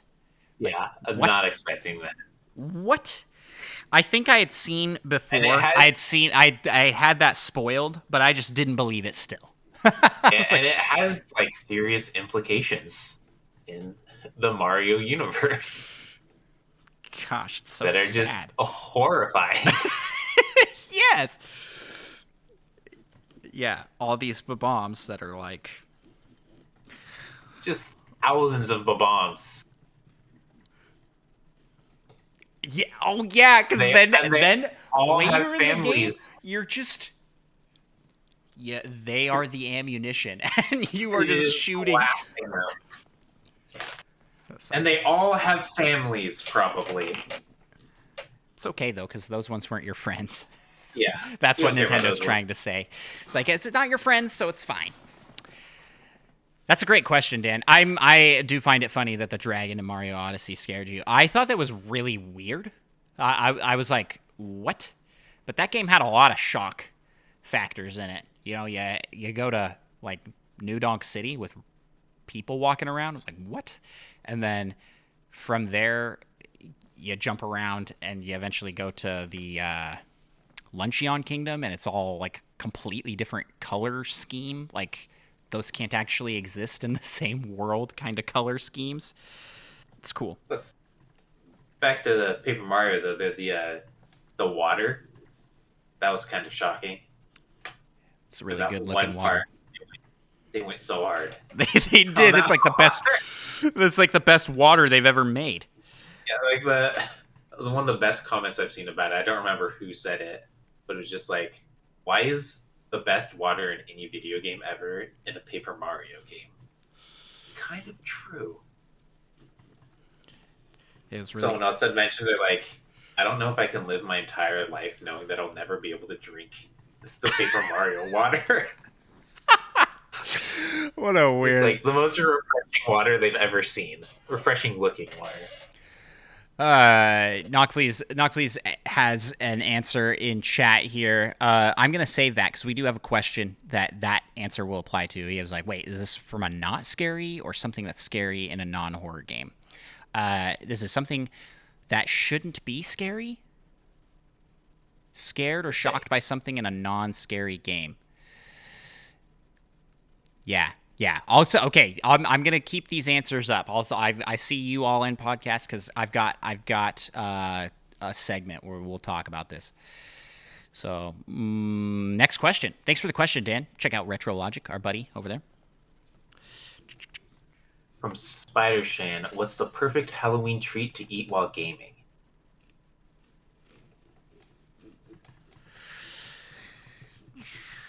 You got an Not answer? gonna lie, I essentially have nothing for this. Whatever candy you like most Mike is is like, the just eat best. what you want to eat. Yeah. I feel like it has to be something. I mean, if you like A Reese's, multiple. they usually have those like Reese's Halloween style Right. No, no. I'm pumpkin. I'm I'm saying not a candy bar. Not a candy bar. Candy bar is a one-time deal, you know. And Oh you yeah, don't want to, while gaming, you don't want to be unwrapping things constantly. You know what I'm one of saying? those Sour Patch Kid bag things that we'd sometimes get. Are they 1.9 or 2 Yeah. I think those are pounds? 5 pounds. Are they 5 pounds? Yeah. 5 pound It's bag real of, big. yeah, the huge bag of Sour Patch. That's a good answer. I was gonna say Reese's Pieces, like a bowl of Reese's Pieces. Something you can just grab quick, stuff in your mouth. You don't have to like start unwrapping all these Or if you things. say it weird, like I like to say sometimes, Reese Piecey. Give me some of them Reese's. I'm pretty sure in like Europe or something, there's not an S, so they actually are Reese. Don't quote me on that. I'm pretty sure there's some places where they're I like feel like labeled I as have heard actual like people actually call them that, and I'm not just making that up. yeah. I Hopefully don't. neither I call it. I always call it regularly Reese's, but I think Reese's is an acceptable way to call it. That was some good English I just did. It's an acceptable way to call it. a good point by All In Podcast saying a bowl of Reese's Pieces are the way to go because they're delicious and no sticky mess on your controller. How do you feel about Just candy further- corn? How do you feel about candy corn, Micah? Not a fan. I think it's a little too sugary for me. Yeah. It hurts Like my teeth. Sugared wax. Kind of what it tastes like to me. They're not terrible, but if I'm going to be eating something that unhealthy, I want to at least enjoy it more than just the bare necessity for me to consider eating it. I'm lost on what I'm doing here. I'm like, wait a second. How am I doing this? I got it. Yeah, I'm back. I'm back on track. I have two sections that are supposed to cut a lot closer to kind of pull my my picture together, but I also forgot to leave little support chunks in other locations, so I can't do that or else. I know. Once you get, I should have done these fine detail spots first. Oh yeah, I did the big chunks first because I was like, I can do that. That's easy. Save the difficult part for the end. Bad call. Bad I started take. doing that as well, and Pro tips for pumpkin through. carving: do the little pieces first. especially because I have like big chunks I cut out. So then if I'm trying to cut something next to that, like I'm pushing really hard, and I was scared I was gonna like break the whole thing off. Okay.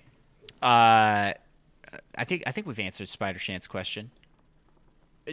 I don't like candy corn that much. I can eat like a couple, but then it's too much for me. Then there's also those like pumpkins that are the same thing, but they're pumpkins. They're just bigger candy corn, basically. I've seen those actually. They're like little waxy pumpkins. Yeah, I feel like with candy Not corn, good. if I see some, I'm like, I have to try one or two, but then never again. Yeah, isn't that weird? You still eat it, but you're like, Yeah, but I'm not enjoying it, and then after a couple, I'm done. I'll eat it, but I won't enjoy it. That's how I feel about it. That's funny. Thank you for the question, Spider Shan. It's another good one. Well, I guess I don't know if this is a question per se. If we just threw this in, do we want to move to our couple? I threw it in. This is yeah. This I want to hear your take on. I didn't give you any warning on this, so I'll go first because I actually have these written out. So I only have two moments that I can think of, and I already mentioned both of them. well, we'll bring them back up and we'll talk more about them, I guess. But think of a couple more, I guess, because I have.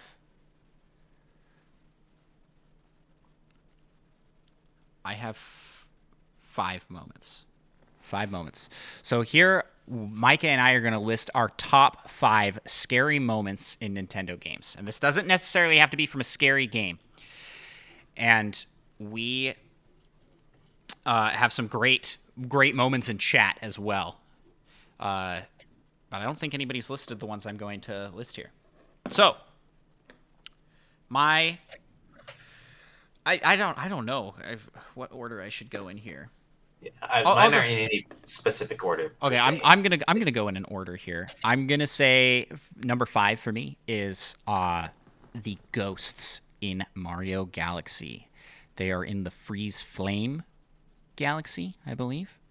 Yes. Well, the thing is, you don't see them unless you go into first-person perspective and look up. They are part of the level decor, and they are just chilling up there. Just these like Cool. faceless ghost creatures that just watch. They're up in the distance, and you can just see them up there, and they I just watch you the whole level. think I might. I mean, they're pretty far out there, right? And aren't they pretty big? Yes. Actually, that does seem vaguely familiar. I think I might know what you're talking about. Uh, it's super creepy, extra creepy. I guess But I got a moment. It's not a creepy per se, but especially in old school Super Mario games, when you're running across the stage and you have to jump on some precision platforming and whatnot, and you land and skid that little bit, and technically your character's not standing on ground; they're standing just to the side of it, but you're not falling. That's a little bit of a heart attack moment. Probably not quite the scary you're looking for, but that'll get my heart racing. And then I usually overcorrect and jump off the ledge on the other side. I really don't know how to cut this. I'll just come from the other side. Take the easy way out. Uh, okay. So you gonna say that's your number 5? Yeah, that'll be my number 5. Okay. My number 4 is the Old Chateau from Pokemon Diamond, Pearl, and Platinum. The Old Chateau is so creepy. It's a haunted house that is the only place that you can get Rotom in those games. Even the gym leader is afraid of this place. She mentions it. Gardania? She mentions how creepy it is. And you go inside and everything's like disheveled. You go upstairs, there's a TV on with just like a white screen that's on, and you see ghosts. Not ghost Pokemon, actual people ghosts.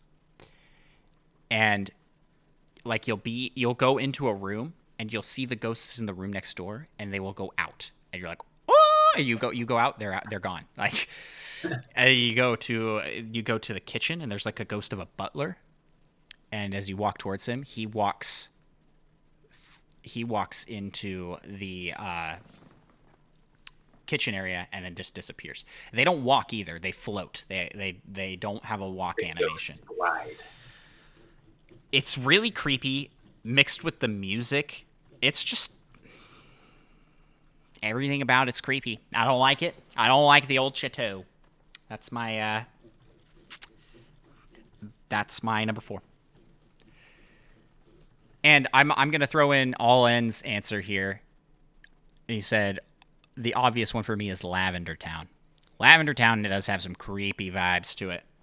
Who thought like of these Pokemon games? Who is in charge of these areas? They put one in every game where it's like, let's just scare the pants off these kids. You know what I'm saying? Like they put in these like There's some creepy real ghosts. disturbing and dark things they have added in. Yeah. Yeah. Old Chateau takes it for me, though, over Lavender Town. Maybe because it's haunted house. It's like Lavender Town's like a whole town, and you just kind of accept everybody in there's weird. Just like cultists and then in the next game, it's all turned into a nice town. I don't know if you remember that.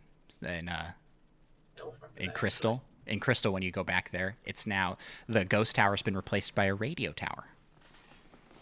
I had somehow forgotten that. And they turned the creepy I remember music. a radio tower, but I didn't They remember turned that was they turned the creepy Lavender Town music into this nice happy tune somehow. You're like, oh, okay, they did it. trying to undo the trauma that they did. Alrighty, Michael, what are you gonna say? Well, sometimes. What are you gonna say for your number 4? Mostly, well, I'll probably go with Luigi's Mansion, the power outage. Okay. And you have to go through the mansion, try and turn it back on. And there's just ghosts at the wazoo.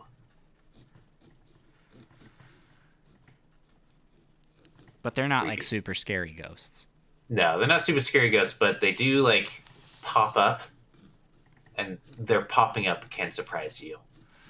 Okay.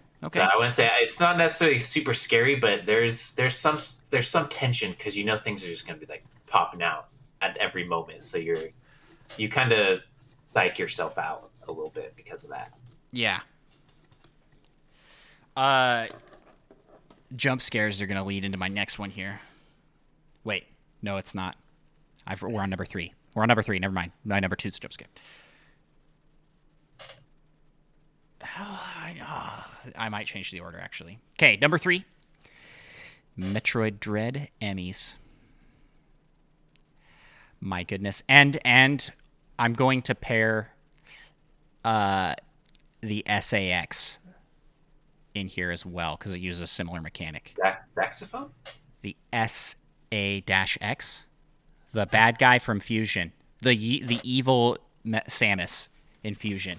That cutscene where it shows Samus, the suit, walking, but you're not in it. Because you're in your suit, and you see your old suit walk in, and it turns and zooms in and has this like dead-eyed face inside. So creepy. But Emmys, man, Emmys scare the pants off you. Like, it's not really scary as much as just suspenseful. Yeah, because they're not super. It's not horror scary per se, but it's scary knowing that they're essentially unstoppable, and if they get you, you're dead. I caught on stream. I had probably the worst jump scare from them on stream. Yeah, I think it's something you walk through a door and it's just right there. So yeah, I led it around. I think I have a different one. Yeah. There was like a platform. I'm like pointing, like people listening can hear. I had him chasing me. I went through a door. I went up, out a door, like used a what would you call this? A swing, like a magnet that moves to the other side, and moving magnet platform thing that you grab. A zip line of sorts using a monkey magnet. That's a bad description. I ride that to the other side and quickly turn around, ready to use the super laser, because I have the super laser, ready to use the super laser on him chasing me through the door. Turns out he didn't follow me through the door. And he was right below me. And jumped out from right below me, because I was standing on the edge of the platform. It climbed up from underneath, and I don't know, the combo just scared me so bad. I was like, whoa, and then just obliterated. And I just died laughing at the end of that, because I was so surprised. Like, it surprised me so bad. But every moment with Emmys in that game was just really, really stress-inducing, in a fun way. I liked it. It's fine. That is my. It's fine. That's fine. Like, I stabbed a little too hard. My pumpkin. Okay, now I gotta get this piece through here. Yes. Break anything? Oh gosh, yeah, I'm like super nervous. Probably shouldn't try and push it through the pumpkin. It's not too bad. I got a lot of mine out. But yeah, the number 3s will be Emmy for me as well. And I had another one, but I forgot what it was. So now I have to think real hard to remember what my top 2 were. I know what my number 1 is going to be, but I forgot what my number... Oh, now. You got a number 2? Yeah. My number 2 is going to be Re-Deads from Ocarina of Time. Is that your number 2 as well? Yeah, that's my number 2. Okay. Although, I think, objectively, in my opinion, the Re-Deads from Wind Waker are creepier. But since I was older and had already been introduced to Re-Deads, they weren't as bad. But once they get on you, they start like clawing your eyes out really aggressively. And I don't really remember the Re-Deads doing that. They kind of just like on your back, like a piggyback ride. But yeah, those are creepy. Yeah, just the turn and scream gets me every time. The first time I encountered a Re-Dead was in the Royal Tomb. The yeah, I don't know what it's called. And It the has like those poison areas on the ground. yeah. Oh, And you have to like navigate to the other side to get the sun song to be able to stun them. And or you also, just run straight to the poison to avoid them. but if they see you, it stops the game. You can't move, and because they're all standing like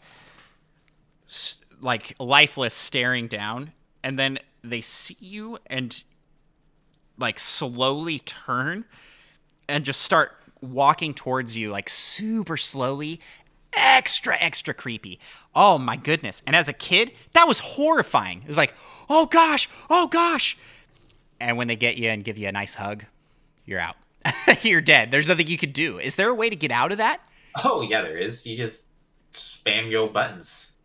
Really? You break out of the grass. I thought you Yeah. just had to I feel like we've had this conversation before. we must You've have. mentioned it's an instant death, and we're like, nah, you can get out of that. You can actually get out of that, Andros. Okay, well, this is why another reason they had to hand out those gloves for the rotation burn, I think, because you just spin your control stick in a circle to break out. oh my goodness. I was just so scared of those. They were creepy. That creeped me out more than Dead Hand. I know Dead Hand scared a lot of people. Dead hands are also pretty creepy, but not re-dead creepy. No, Dead Hand, the boss. Oh yeah, okay.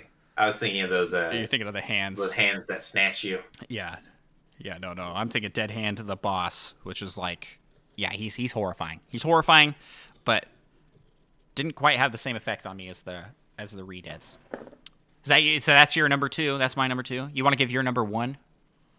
I mean, I mentioned it earlier. Metroid Prime. I was young. Mike, I scared me off. I googled this question earlier to try and like get inspiration for answers. I didn't get any inspiration for answers because they were all from games I hadn't played. So shout out to Eternal Darkness, which is apparently extra creepy and scary. Yeah. Nintendo's foray. Negative CPUs hopping off, heading to bed. Awesome. Gotta give a shout out. Thanks again for rating. Yes. And the sub. Check out negative and positive CPU. Awesome streamers. I got sidetracked there. So your number 1 is Ghost Chosen. I was gonna say, yep. People actually put that as like their top choice for a lot that comes up on a lot of lists. So you are not alone in that. I feel so validated. Yeah. Yeah, a lot of people were creeped out by that, and then there was a certain level in Metroid Prime 3 where there's a lot of dead bodies. I was like, what? I don't even remember that. Ugh. Yes. So I'm gonna shout out some of these. There's been a lot of input in the chat for this, and I want to shout out some of these moments because everybody has different experiences because they've all played different games, right? So we had Knock Please says Earthbound's final boss. Yes, Gygus. Super creepy final boss. It's very psychological horror, but also this like kind of Lovecraftian, like he is beyond physical form and you're just insane, like going insane slowly. It's very weird. Very weird. And yeah, very spooky. Very creepy. And let's see here. I know we had some other good answers here in the chat. Like gotta find them here. Roll up a little bit, yeah. Knockleys also wants to give a shout out to Silent Hill, which isn't Nintendo, but yeah, they're really good at the horror that doesn't rely on jump scares. All in podcasts, shout out to the Faceless Toads bit in Origami King. That was pretty creepy. That was pretty good. But it turned into a pretty funny moment with the dancing. What is that song? What is that song called? I feel like I gotta play it now. It's like Things That Go Bump in the Night. Though that is an awesome. That is an awesome bit. The faceless toads were really creepy, though. Turns out they'd all been like hole punched, and once you defeat the hole puncher, You like return their faces. yeah. I'm looking it up right now, so you guys can hear this just jamming tune. What's that game called? Paper Mario not Thousand Year Door, Origami King. King. While we're on the Paper Mario train, though, do you remember Super Paper Mario Mimi transforming? Don't remember. She's the assistant, and she has this like real creepy transformation into a scary spider monster. That does sound scary, though. Yeah. Okay, hopefully this isn't like extra too loud for y'all. Oh, it's pretty good. I just really liked this song. And you have to find I remember you have to find like all the music for the DJ, and this is the one that ends up playing, and you're running around getting all the faceless toads to dance with you.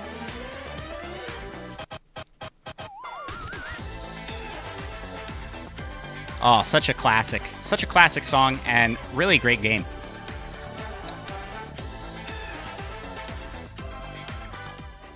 But yeah, Mimi having her like creepy spider transformation. There was a lot of creepy moments in Super Paper Mario. Like more than there should have been, for sure. My number one is the cutscene from Twilight Princess where Link has a vision of the past and the use of the shadow. What is it called? I think everybody that's played Twilight Princess knows what cutscene I'm talking about. Do you remember this, Micah? Maybe I vaguely remember what you're talking about. Kind of. I don't really remember. Fused. I think it's called the fused. I think it's called the fused shadow. You collect. You are about to or have collected the last piece, and the light spirit shows you a vision of why the fused shadow exists, and you see this really creepy. Oh my goodness! So you know how you were talking about as a kid, you like had to stop playing Metroid Prime for a little bit after this. Yeah. I put down Twilight Princess for a few weeks after this cutscene. Like seriously, it freaked me out. It was like so weird and disturbing. There's like Links with no pupils, like just whited out eyes that are enacting all of the scenes. The fused shadow was fought over, and people like killed each other. He's there with his friends, and then he turns, and they have a knife, and he has a knife and gets them first. Oh, everything about it's just like, what is happening? It was so weird. The game is a dark game, but that cutscene just takes the cake for like, why? Why did they have that? For a split second, when you mentioned Twilight Princess, I thought you were going to be talking about the scene with Garahim when he does that weird tongue thing. I was like, that's not scary per se, just horrifying. No, that's Skyward Sword. Oh, Skyward Sword. Yeah, my bad. Yeah. No, I'm talking Twilight Princess. Twilight Princess had some weird dark stuff, but that was by far the creepiest moment in Nintendo history that I can remember. The only time I can remember being so freaked out by something, I stopped playing. And I'm glad I went back to it. All In has a couple more to throw into the ring here. The game over screen for Banjo-Kazooie. I don't know if I'm familiar with what that looks like, if I'm remembering. I remember the game over screen for Donkey Kong being kind of creepy. Probably similar energy. They're both rare. Yeah, I don't remember. I gotta trim more of this fat off here. Mike, are you about ready to show? I mean, you haven't been working on it. Definitely, yeah. I think I'm done. This has been a fun episode. It's always a challenge to try and podcast while doing something else. But I've had a good time carving a pumpkin. It's more fun to carve pumpkins while podcasting. Pumpkin Podcast 2021. And then the other one he wanted to throw in was Ikana Canyon in Majora's Mask. Sad and haunting area of the game. Majora's Mask overall has a lot of there's a lot of creepy moments in that for according to the internet. But it's like I haven't played it, so I didn't want to include a moment that I had not experienced myself. That was my reservation on putting anything Majora's Mask in here. Yeah, I feel like Majora's Mask is kind of like the Twilight Princess of the Ocarina of Time storyline. Yeah, of that era. Yeah, for sure. Because it's like it deals a lot with death. It's very much themed around death, and coping with death and figuring out. Oh man, I'm looking forward to playing this game. I'm looking forward to trying it out because it's just so unique in concept. Very Halloween-y. Although I'm a little apprehensive because it probably controls very, very similarly to Ocarina of Time, which I found out semi-recently. I do not enjoy the controls of Ocarina of Time. Oh, all in jogged my memory. So when you lose in Banjo-Kazooie, or in Banjo games, it's the first Banjo, right? Banjo-Kazooie. It actually shows you what happens if Grunty the Witch wins. She steals Banjo's sister's youth forever, and it changes her into a monster. And the transformation is pretty disturbing. Yes, I remember that. I remember that being weird. What a time we've had here. Kind of spooping it up with some Halloween goofiness. Micah, are we ready to show off our pumpkins? I guess I better... Oh, I think so. I better get a light. Hold on. Yeah, I don't know if I might need to turn my light off so you can see the full effect. Can't quite reach my light while I plug in though.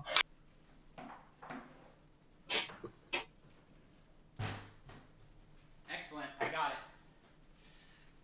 And I don't have like a fancy candle, so I'm just using a flashlight. I am also using a flashlight. I'm just going to be holding mine above. You ready to show them off? Ready. Ba-bam. Oh, Micah, that is really good. This looks a lot cooler when it's lit up than when it's not. These like the top edge pieces are supposed to get a little closer to the edges. This was not a contest, but you win. Oh man. I thought you were gonna do the Metroid visor. I thought you were gonna try and mimic the pumpkin from Twitter. Too easy. A Metroid pumpkin. That is so good. This really does look a lot better lit up. Can you tell what mine is? Yeah, it's King K. Rool. Oh! I gotta hold the eyes up a little bit. This is Plock. It's our boy Plock, finishing up Plocktober. Not gonna lie, I only really know that because I know you love Plock, and that's what you're going to be doing anyways. This pumpkin has been diddled again. Got a little saggy. Oh man, I might actually put this out. I think you should. That is a sick pumpkin. My goodness. Show me up and in half the time. I thought you were going to be doing Plock like his whole body, yo. Yeah, I ran out of time. The separate body parts and whatnot separated and they look really cool. You know, Micah, you absolutely crushed it on this pumpkin. You also absolutely crushed it this week. In trivia, I also crushed it. I'm not going to spoil who won, but check out our guest appearance on the All N podcast. I'll just say I didn't embarrass myself as much as I thought I was going to. I can say same. I did not embarrass myself as much as I thought I did. We played an absolutely awesome trivia game for a little Halloween party with our buddies over at All N, Seth and Eric. Eric did a fantastic job with that game. So definitely go check it out if you want to see us try our hand at some Nintendo trivia. It was a lot of fun, and there was some really good trivia in there. Yeah. So with that, Micah, what do you say we close things out here? I want to say a special shout out to our friend Roger Pollard for the music and logo that we use for Nintendo Pals. If you would like to check out more of his stuff, links to that are in the description below. And check out Nintendo Pals on Twitter, Instagram, YouTube, Twitch, TikTok, and basically a whole bunches of everywhere. You know, we are starting to get up there in the Google search ratings. I think that is all thanks to you guys for the 5-star reviews, for the sharing, for the likes, all those simple small things. They really do help a lot, especially for us small creators. Micah, we have doubled in our listenership this last month. Doubled. So thank you guys so much. But we can keep doubling. And gotta keep talking more about Metroid stuff. I know, it's seriously like everybody loving the Micah Metroid month. Yeah, so thank you all so much. Thanks to all of our longtime listeners, and thanks to everybody who's checking us out for the first time. And if you've listened, a first-time listener, and you made it to this point of the show where I actually remember to say thank you, kudos to you. Kudos to you specifically. You have earned this thanks. Yes. And that's